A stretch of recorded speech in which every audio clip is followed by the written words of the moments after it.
ఈ అమ్మాయి యొక్క విషసనమైన తేలను తన పెంపుడు జంతువుగా పెంచుకుని ఉంటుంది.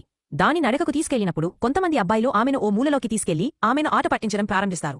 తేలు భయంతో రోడ్డుపైకి పరువెత్తి టైరు కింద పడి చనిపోతుంది. వెన్స్డే తన ప్రియమైన తేలను పూడ్చి దానికి ఒక స్మారక స్తూపం నిర్మిస్తుంది.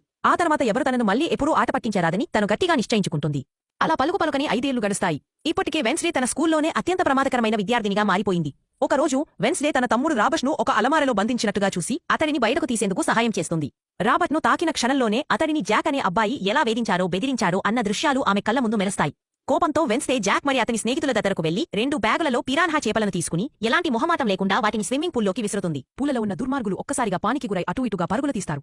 ఆకలితో ఉన్న పిరాన్హాలు వేగంగా వారిని కరిచి తినేందుకు దూసుకెళ్తాయి. కొద్దిసేపట్లోనే స్విమ్మింగ్ పూల్ ఎర్రని రక్తంతో నిండిపోతుంది. వెన్స్డే మాత్రం సంతృప్తిగా చిరునవ్వుతో చూస్తూ నిలుస్తుంది. ఈ ప్రమాదకరమైన హడన కారణంగా వెన్స్డే తల్లిదండ్రులు ఆమెను బోర్డింగ్ స్కూల్కి పంపించాల్సి వస్తుంది. అక్కడ తనలాంటి అసాధారణమైన పిల్లలకు ప్రత్యేకంగా విద్యను అందిస్తారు. వెళ్లే ముందు వెన్స్డే తండ్రి ఆమెను రహస్యంగా రక్షించేందుకు ఒక చేతిని అక్కడ వదిలిపేస్తారు.